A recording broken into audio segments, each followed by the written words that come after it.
I'd like to tell you about day 8. Just let me quote a little bit from Mark's Gospel. When the Sabbath day was over, Mary Magdalene, Mary the mother of James, and Salome brought spices so that they might go to anoint Jesus' body. This is at the tomb. Very early on the first day of the week, just after sunrise, they were on their way to the tomb, and it was empty. Saturday is the Jewish Sabbath day. Jesus dies on the cross on the Friday. Saturday is the Sabbath day, and Sunday he is resurrected. So the story continues from his being put into the tomb that was put in place by Joseph of Arimathea, or available from Joseph of Arimathea. And they go to the tomb, these women go to the tomb very early on the first day of the week, on the Sunday, essentially. And whenever I think of first day of the week, I always think about Genesis, that first book of the Bible, because it starts with a story about the week. In the beginning, this is how it goes in Genesis, in the beginning God created the heavens and the earth was without form and void, and darkness was upon the face of the deep. And God said, let there be light, and there was light, and God saw that it was good. And the Spirit of God moved across the face of the waters. The whole lot is a kind of tremendous mystery of creation, a great and powerful metaphor of whatever scientifically happened at that time, and I don't know the answer. But the picture is of God working for 6 days to create the world and the cosmos, the universe around us, and then on the 7th day resting. But this is day 1 of a new week. Very early on the first day of the week, just after sunrise, they were on their way to the tomb, and it was empty. It is as though God had decided that creation wasn't going to take 6 days or 7 days if you add in the day off. Might be a day off for most people, not necessarily for ministers and priests. But the 8th day, an 8th day, a second lot of first days of the week is happening here. And creation somehow is completed on day 8 through the salvation of humankind by God in Jesus Christ. God saw on the first day of the first week, God said, let there be light, and there was light. And on the first day of the second week, the light of the world, which having come into the world and been snuffed out, reappears. It cannot be put out, says John. 3 things happen because of the resurrection of Jesus Christ. 3 key things. And I just want you to think about what they are and how they affect you effectively.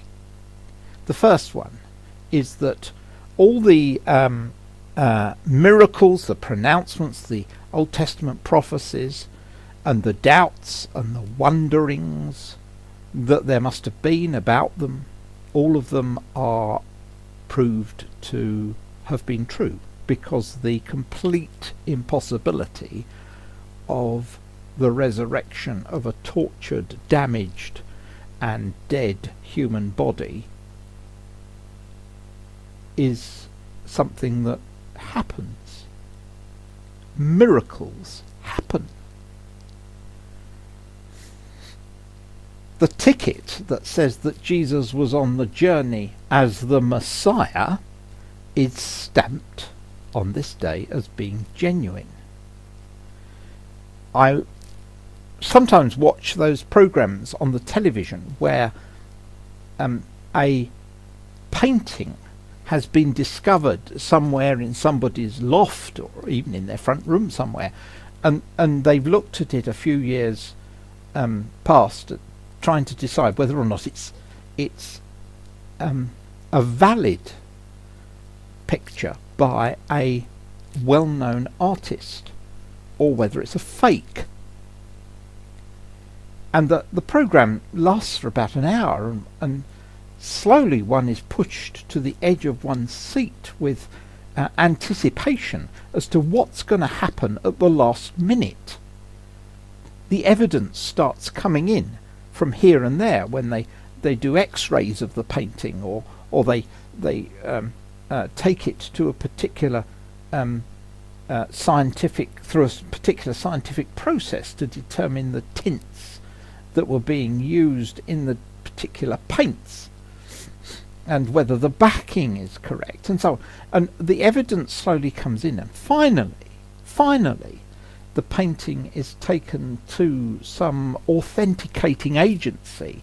It might be an individual or it might be a group of people who look at that painting and say, give me the evidence. What is all of the evidence put together over time, the history, the receipts and everything, all the stuff that you've got. Right at the end, the decision is made as to whether it is a £50 million masterpiece by some author, by some painter, or whether it is just something worth a few pounds in the local auction. The resurrection is the moment when all the evidence that has been presented to you and me is presented as being true.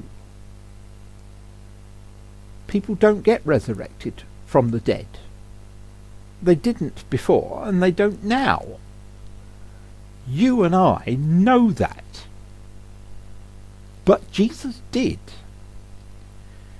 And whatever the evidence that you've been presented in those Gospels,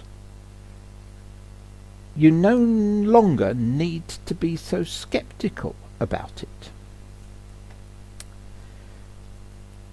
And if you've been reading your Bible, and if you've been praying and wondering from time to time whether you're just whispering to the wind, just know, because of the resurrection, that it actually is worth reading that Bible. And it is worth praying. Because God is real and God is alive. And that's what they said. It's what Thomas says in the reading next week. My Lord and my God. My Lord and my God. Then the second thing I want to say is that scepticism would have just about been as rife then as it is now. Don't be thinking that our Western society is somehow less sceptical. It is as, or more sceptical, it is as sceptical as it would have been then, as the Jewish society would have been then. Maybe even more so sceptical then, because there were lots of itinerant preachers around, and there were people who were claiming to be the Messiah anyway. And people will have seen the raising of Lazarus, the raising of the son of the widow of Nain, Jairus' daughter. They would have also said, well, of course they were never really dead. They would have seen most spectacular events of turning 180 gallons of water into wine at a wedding. Well, it wasn't really water in the first place, was it? Or the feeding of 5,000. Well, they all had some food under their cloaks anyway, so it doesn't really count. Or the healing of the madman in the towns of Decapolis.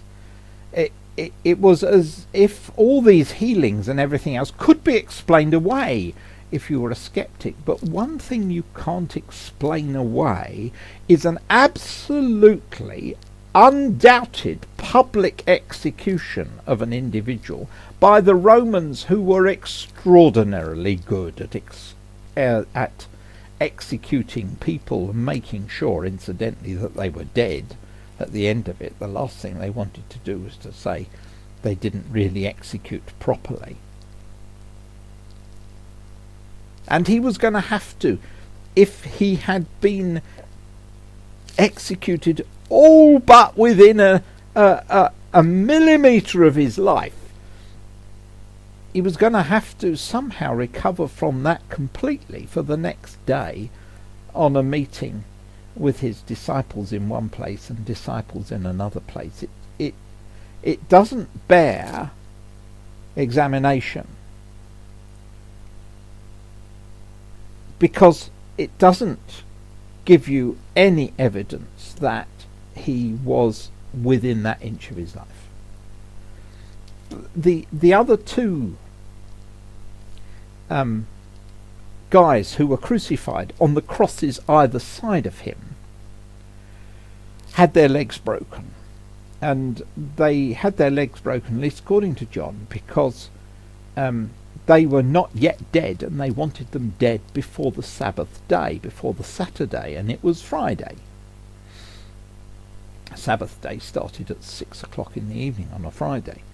And so they break the legs. Break the legs. Why break the legs? If you break the legs, you're no longer able to push yourself up. Push yourself up because you're hanging on that cross, and the only way you can breathe is by pushing yourself up to give an opportunity for your lungs to open. These guys died from asphyxia, as did Jesus. As does Jesus, only he died before. They stuck a spear, of course, in his side. You know the story. They stuck a spear in his side. Anyone who has had that done to them, if they are going to be walking around the next day, they're going to have the most amazing hospital treatment for that to happen. They're going to have bandages everywhere. It's going to be stitches and antibiotics and everything else job in order to get them up and running by a few hours later. Of course, the answer is it didn't happen. Jesus was resurrected. This was a human person and God in one person being taken from death and brought back to life. And lots of people saw it. Lots and lots and lots of people saw it, just as lots and lots of people saw him die on the cross. Bishop Tom Wright, a New Testament scholar, says that resurrection says something about what our lives will go on to be. Because death is not the end. I take many funerals and tell everybody that death is not the end. There is more to come. There is a door that we go through. There is a painting that we have painted and moved on to a new painting beyond death. Bishop Tom Wright says, categorically, there will be a resurrection for each of us, a new heaven and a new earth, where all pain is gone, where we will have new bodies. This is almost directly from the book of Revelation. New bodies that will not fail. And hands up those who would vote for having new bodies. I'm certainly on the list. I want to be on that list. I need a new body.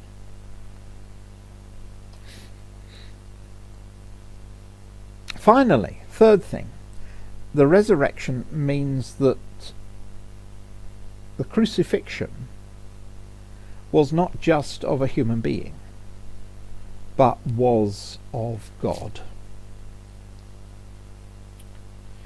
That God in Jesus Christ was prepared to come and live the human life in our world, which must be considerably more painful and awful than living in heaven, and that he is willing to give his life for all humankind so that we can have a relationship with him and so that we can understand the kind of God he really is.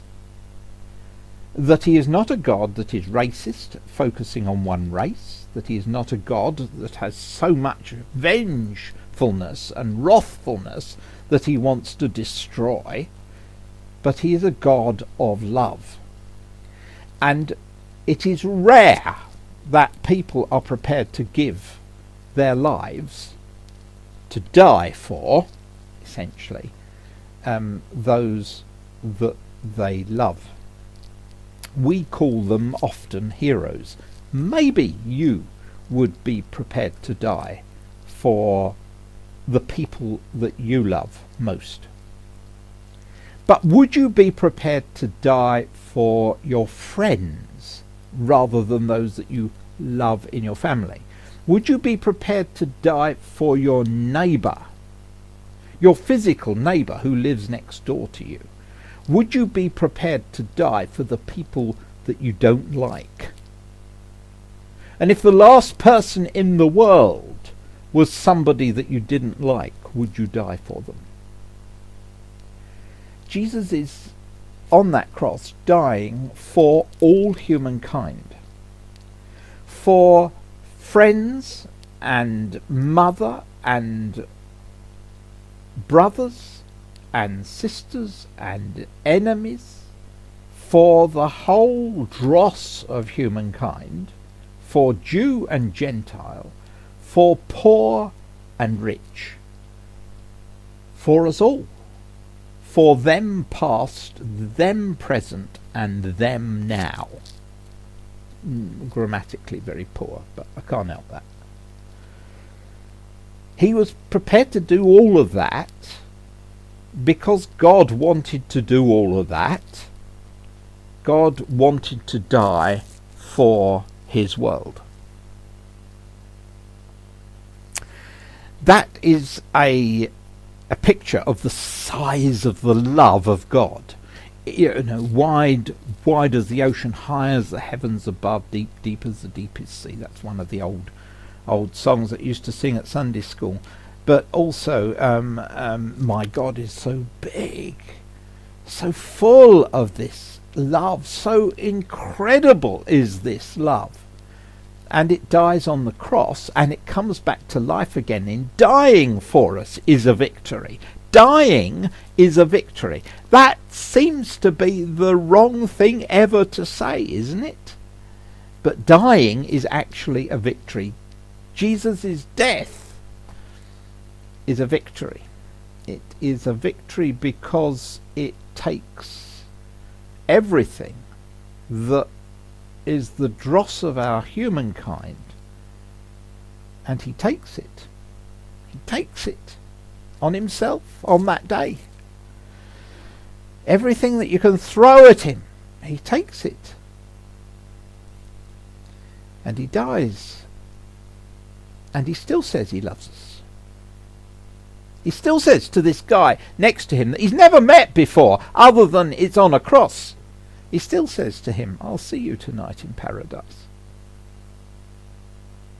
It's a limitless love. It is a love that is above our comprehension in human terms. And whatever the world has in terms of dross, and there is an awful lot of it about, the abomination of war in Syria, the scourge of drugs, the inhumanity of torturing one another, the injustices that there are in the world, the people who are in prison simply because of their religion, the debilitation of disease that it cripples and still cripples people even when it can be healed, because simply we have a wealth divide in our world, and the poor don't get the healing and the rich do. the scourge of drugs in our society, the inhumanity of torture, broken relationships, pain, cancer.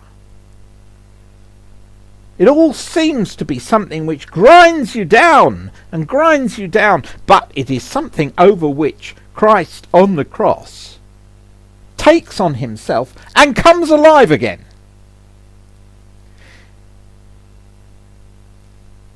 Such is not the end. It's all in God's way and in God's plan. God overcomes all of this rubbish that we have. All of it. Overcomes it all by love. Paul writes in his letter to the Romans, nothing can ever separate us from the love of God which is in Jesus Christ. So nothing, however big, however awful you put it together, however awful you've been or I've been, whatever it is, nothing can separate us from that enormous love of Jesus Christ. And this is the completion of creation on that first day of the week. This Sunday, this day when light comes into the world in a completely new way. And what's your response to those three things? Keep praying. Keep reading your Bible because it's true. Don't fear death, and tell other people not to fear death because there is life after. And just remember that in your depth of despair, when spiraling down, God's love is always there. Come what may, it holds you. If you will respond to him, it holds you all the time. Thanks be to God for his inestimable gift of Jesus Christ on the cross. And Christ is risen. Amen.